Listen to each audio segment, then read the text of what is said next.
Janata time ಟಿವಿ5ಗೆ ಸ್ವಾಗತ.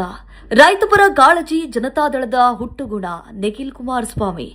ಇಂಡಿ ಮತಕ್ಷೇತ್ರದ ಅಗಸನಾಳ, ಹುರ್ತಿ, ಜಳಕಿ ಹಾಗೂ ಅಂಜುಟಿ ಗ್ರಾಮಗಳಲ್ಲಿ ಬರಗಾಲದ ಪರಿಸ್ಥಿತಿಯನ್ನ ವೀಕ್ಷಿಸಿದ ಜೆಡಿಎಸ್ ಯುವ ಘಟಕದ ರಾಜ್ಯಾಧ್ಯಕ್ಷ ನಿಖಿಲ್ ಕುಮಾರಸ್ವಾಮಿ ಅವರು ರೈತರ ಸಂಕಷ್ಟವನ್ನ ಕಣ್ಣಾರೆ ಕಂಡು ನಂತರ ಇಂಡಿ ಪ್ರವಾಸಿ ಮಂದಿರದಲ್ಲಿ ನಡೆದ ಪತ್ರಿಕಾಗೋಷ್ಠಿಯಲ್ಲಿ ಮಾತನಾಡಿದರು. ಕೇಂದ್ರ ಬೃಹತ್ ಕೈಗಾರಿಕೆ ಹಾಗೂ ಉಕ್ಕು ಸಚಿವರು ಮಾಜಿ ಮುಖ್ಯಮಂತ್ರಿ ಎಚ್ಡಿ ಕುಮಾರಸ್ವಾಮಿ ಅವರ ನಿರ್ದೇಶನದ ಮೇರೆಗೆ ಜನತಾದಳದ ನಿಯೋಗವು ಉತ್ತರ ಕರ್ನಾಟಕದ ವಿವಿಧ ಭಾಗಗಳಲ್ಲಿ ರೈತರ ಮನೆಗಳು ಹಾಗೂ ಹೊಲಗಳಿಗೆ ಭೇಟಿ ನೀಡಿ ಅವರ ಸಮಸ್ಯೆಗಳನ್ನು ಆಲಿಸಿ ಆತ್ಮಸ್ಥೈರ್ಯ ತುಂಬುವ ಕಾರ್ಯವನ್ನ ಕೈಗೊಂಡಿದೆ. ಅದರ ಭಾಗವಾಗಿ ಇಂಡಿ ಮತಕ್ಷೇತ್ರಕ್ಕೂ ಭೇಟಿ ನೀಡಿದ್ದೇವೆ ಎಂದು ಅವರು ತಿಳಿಸಿದರು. ಬರಗಾಲ ಬಿದ್ದು 45 ದಿನಗಳು ಕಳೆದರೂ ರಾಜ್ಯ ಸರ್ಕಾರದ ಯಾವುದೇ ಪ್ರತಿನಿಧಿ, ಶಾಸಕರು ಅಥವಾ ಸಚಿವರು ರೈತರ ಬಳಿ ತೆರಳಿ ಧೈರ್ಯ ತುಂಬುವ ಕೆಲಸ ಮಾಡಿಲ್ಲ. ರೈತರ ಪರವಾಗಿ ನಿಲ್ಲುವುದು ಜನತಾದಳದ ಹುಟ್ಟುಗುಣವಾಗಿದೆ. ರೈತರ ಸಂಕಷ್ಟದಲ್ಲಿ ಅವರೊಂದಿಗೆ ನಿಲ್ಲುವುದು ನಮ್ಮ ಪಕ್ಷದ ಬದ್ಧತೆಯಾಗಿದೆ ಎಂದು ನಿಖಿಲ್ ಕುಮಾರಸ್ವಾಮಿ ಹೇಳಿದರು. ರಾಜ್ಯ ಸರ್ಕಾರ ಕೂಡಲೇ ರೈತರ ಕೃಷಿ ಸಾಲವನ್ನ ಸಂಪೂರ್ಣ ಮನ್ನಾ ಮಾಡಬೇಕು. ಜೊತೆಗೆ ಬರದಿಂದ ನಷ್ಟ ಅನುಭವಿಸಿರುವ ರೈತರಿಗೆ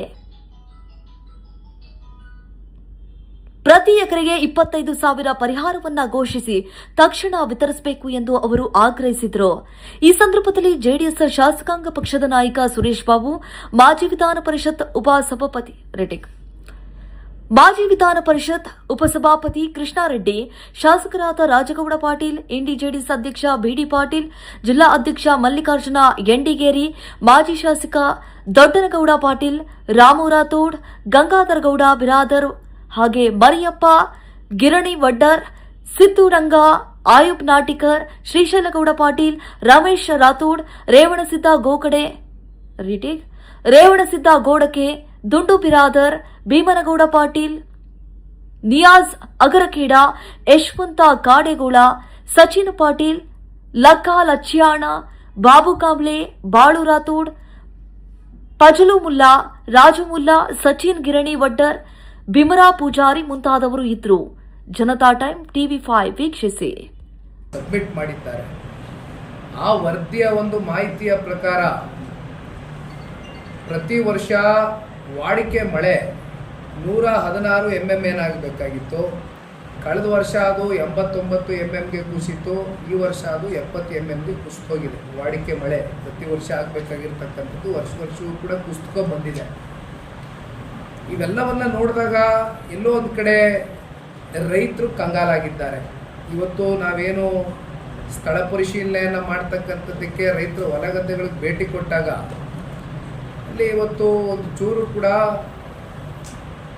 ಇವತ್ತು ಹೊಲಗದ್ದೆಗಳಲ್ಲಿ ನೀರಿಲ್ಲ. ಅಂದರೆ ತೊಗರಿ ಬೆಳೀತಕ್ಕಂಥವ್ರು, ಹತ್ತಿ ಬೆಳೀತಕ್ಕಂಥವ್ರು, ಮೆಕ್ಕೆಜೋಳ ಬೆಳೀತಕ್ಕಂಥವ್ರು ಜಾಸ್ತಿ ಇರ್ತಕ್ಕಂಥ ಸಂಖ್ಯೆ ಇವತ್ತು ಇಂಡಿ ಅಂತ ಇದ್ದಂಗೆ ನಮಗೆ ನಿಂಬು ಬೆಳೆಗಾರರು ಕೂಡ ಭಾಳ ಅತಿ ಹೆಚ್ಚು ಇರ್ತಕ್ಕಂಥ ಒಂದು ವಿಧಾನಸಭಾ ಕ್ಷೇತ್ರ.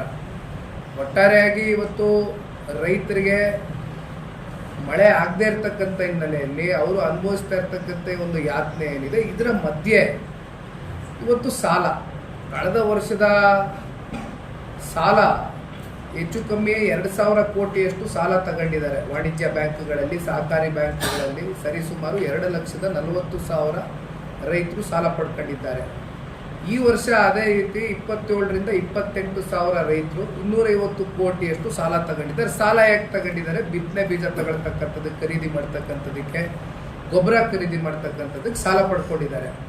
ಇಲ್ಲಿ ನಾವು ಹೋಗಿ ಗಮನಿಸಿದಂಥ ಸಂದರ್ಭದಲ್ಲಿ ಎಷ್ಟೋ ಜನ ಪಾಪ ರೈತರು ಮಳೆ ಬರುತ್ತೆ ಅಂತಕ್ಕಂಥ ಒಂದು ಆಶಾದಾಯಕವಾದಂಥ ಒಂದು ಭಾವನೆಯಿಂದ ಜೂನ್ ತಿಂಗಳಲ್ಲೇ ಮಳೆ ಪ್ರಾರಂಭ ಆಗಬೇಕಾಗಿತ್ತು. ಈ ಜುಲೈಗೆ ಬಂದುಬಿಟ್ಟಿದ್ದೀವಿ. ಹೆಚ್ಚು ಕಮ್ಮಿ 40-45 ದಿನ ಕಾಲ ಕಳೆದೋಗಿದೆ.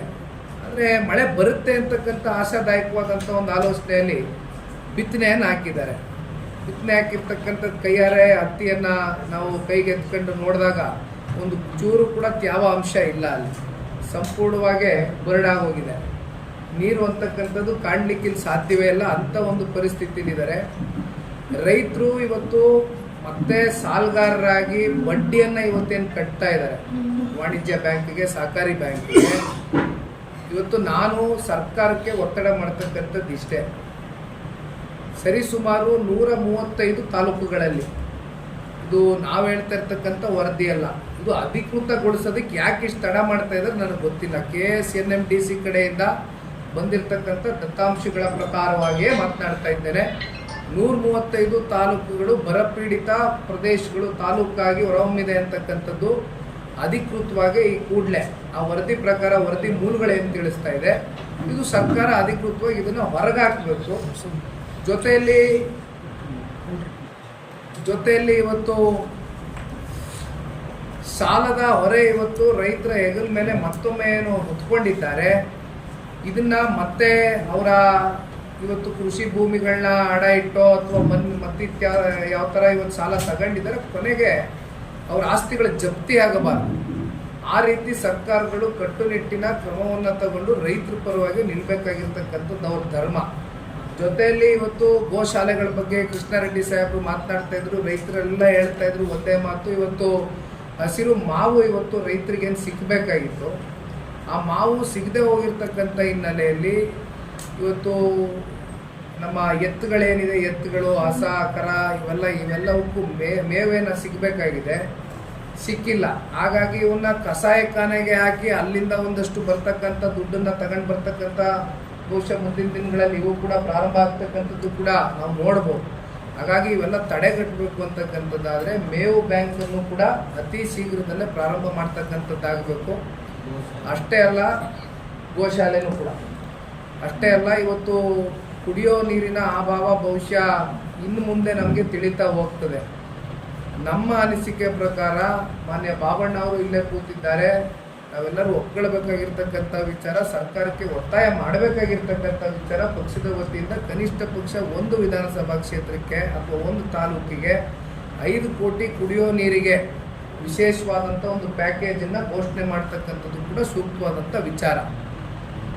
ಇವೆಲ್ಲವೂ ಕೂಡ ಮನಸ್ಸಲ್ಲಿ ಇಟ್ಕೊಂಡು ಸರ್ಕಾರ ರೈತರ ಪರವಾಗಿ ನಿಂತ್ಕೊಳ್ತಕ್ಕಂಥ ಕೆಲಸ ಆಗಬೇಕು. ಒಂದು ಕಡೆ ಮಾನ್ಯ ಬಾಬಣ್ಣ ಅವರು ಹೇಳ್ದಂಗೆ ಈಗಾಗಲೇ ಹೊಸದಾಗಿ ನೂತನವಾಗಿ ಮುಖ್ಯಮಂತ್ರಿಗಳು ಆಯ್ಕೆ ಆಗಿದ್ದಾರೆ ನಮ್ಮ ಜಿಲ್ಲೆಯವರೇ. ನಾವು ಯಾರಿಗೇ ಆಗಲಿ ಒಂದು ಸ್ವಲ್ಪ ಸಮಯಾವಕಾಶ ಕೊಡಬೇಕು. ಆಡಳಿತದಲ್ಲಿ ಏರುಪೇರುಗಳು, ನಾವು ಲೋಪದೋಷಗಳಾದಂಥ ಸಂದರ್ಭದಲ್ಲಿ 1 ತಿಂಗಳು 2 ತಿಂಗಳು 3 ತಿಂಗಳು ಬಿಟ್ಟು ನಾವು ಮಾತನಾಡಬೇಕು ಅಂತಕ್ಕಂಥ ನಿರ್ಧಾರ ಮಾಡಿದ್ದೀವಿ. ಯಾರಿಗಾದ್ರೂ ಒಂದು ಅವಕಾಶ ಕೊಡಬೇಕಾಗ್ತದೆ, ಸಮಯಾವಕಾಶ.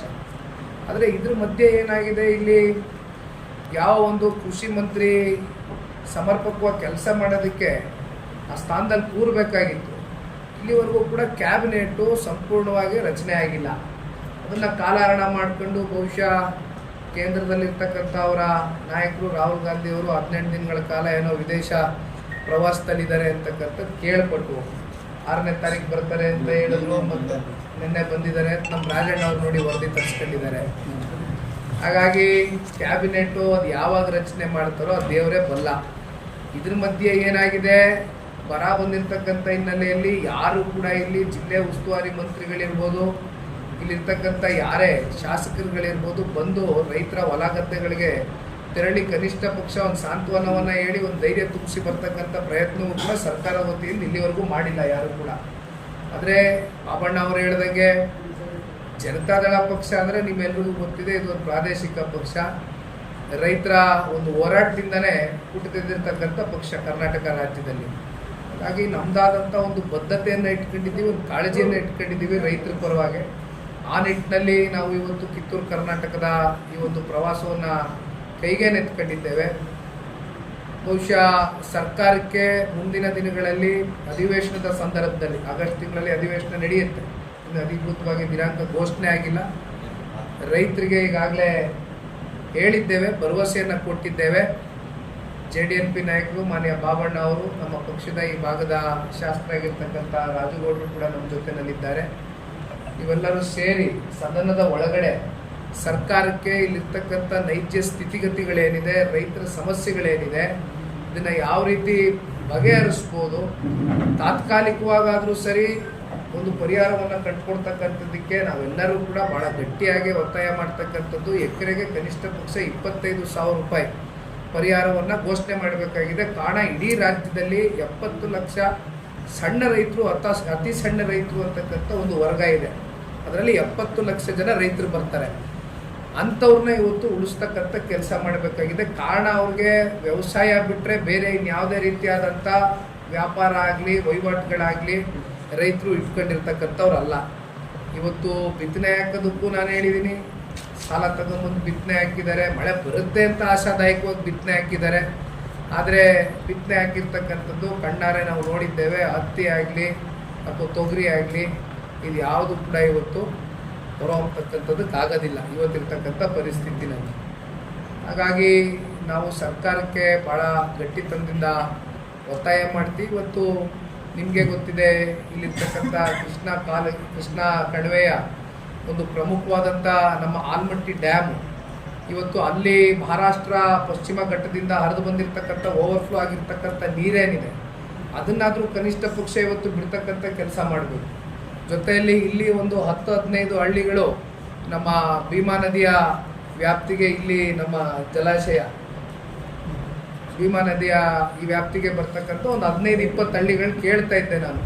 ಅಲ್ಲೂ ಕೂಡ ಈಗ ಒಂದಷ್ಟು ಜಲಾಶಯದಿಂದ ನೀರನ್ನು ಬಿಡ್ತಕ್ಕಂಥ ಕೆಲಸವೂ ಕೂಡ ಆಗಬೇಕಾಗ್ತದೆ. ಹಾಗಾಗಿ ಒಂದು ಈ ಸಂದರ್ಭದಲ್ಲಿ ಬಹುಶಃ ತಾವೆಲ್ಲ ಪ್ರಶ್ನೆ ಕೇಳಬಹುದು. ಮಾನ್ಯ ಕುಮಾರಣ್ಣ ಅವರು ಕೇಂದ್ರದ ಸಚಿವರ ಜೊತೆ, ಬಾಬಣ್ಣ ಅವರು, ನಾವು ಕೃಷ್ಣಾರೆಡ್ಡಿ ಅವರೆಲ್ಲ ಮಾತಾಡಿದ್ದೀವಿ. ಮಹಾರಾಷ್ಟ್ರದ ಮುಖ್ಯಮಂತ್ರಿಗಳ ಜೊತೆ ಕೂತು ಏನಾದರೂ ಸೌಹಾರ್ದಯುತವಾದಂಥ ಒಂದು ಚರ್ಚೆಯನ್ನು ಮಾಡಿ ಭಾಗದ ರೈತರಿಗೆ ಏನಾದರೂ ನೀರನ್ನು ಬಿಡ್ತಕ್ಕಂಥದ್ದಕ್ಕೆ, ಹರಿಸ್ತಕ್ಕಂಥದ್ದಕ್ಕೆ ಒಂದು ಪ್ರಯತ್ನ ಮಾಡಬೇಕು ಅಂತಕ್ಕಂಥದ್ದು ಕುಮಾರಣ್ಣ ಅವರ ತಲೆಯಲ್ಲಿ ಭಾಳ ಗಟ್ಟಿಯಾದಂಥ ಒಂದು ಆಲೋಚನೆ ಇದೆ. ಅದನ್ನು ಕೂಡ ನಿಮ್ಮ ಮುಂದೆ ಇಡಲಿಕ್ಕೆ ಬಯಸ್ತೇವೆ. ನಾಳೆ ದಿನ ಬಾಗಲಕೋಟೆಗೆ ಹೋಗ್ತಾ ಇದ್ದೇವೆ. ಬಾಗಲಕೋಟೆಯ ಬಾದಾಮಿ ತಾಲೂಕು ಕೂಡ ಭೇಟಿಯನ್ನು ಕೊಡ್ತಾ ಇದ್ದೇವೆ. ಅಲ್ಲಿಂದ ಕಲ್ಯಾಣ ಕರ್ನಾಟಕದ ಹಲವಾರು ಜಿಲ್ಲೆಗಳು, ಪ್ರಮುಖ ಜಿಲ್ಲೆಗಳು ಎಲ್ಲ ಕಡೆಯೂ ಕೂಡ ಹೋಗಿ ಬರ್ತಕ್ಕಂಥ ಒಂದು ಕೆಲಸ, ಒಂದು ನಿಯೋಗ ಈಗಾಗಲೇ ರಚನೆ ಆಗಿದೆ. ನಾಡಗೌಡರು ಬರಬೇಕಾಗಿತ್ತು, ಬಂಡಪ್ಪ ಕಾಶಪ್ಪುರ್ ಅವರು ಬರಬೇಕಾಗಿತ್ತು, ಆದರೆ ಅವರು ಬೆಂಗಳೂರಲ್ಲಿದ್ದಾರೆ ಬೇರೆ ಯಾವುದೋ ಕಾರ್ಯಕ್ರಮದ ಒತ್ತಡದಿಂದ. ನಾಳೆ ಬಂದು ಅವರು ಬಾಗಲಕೋಟೆ ನಮ್ಮ ಜೈನ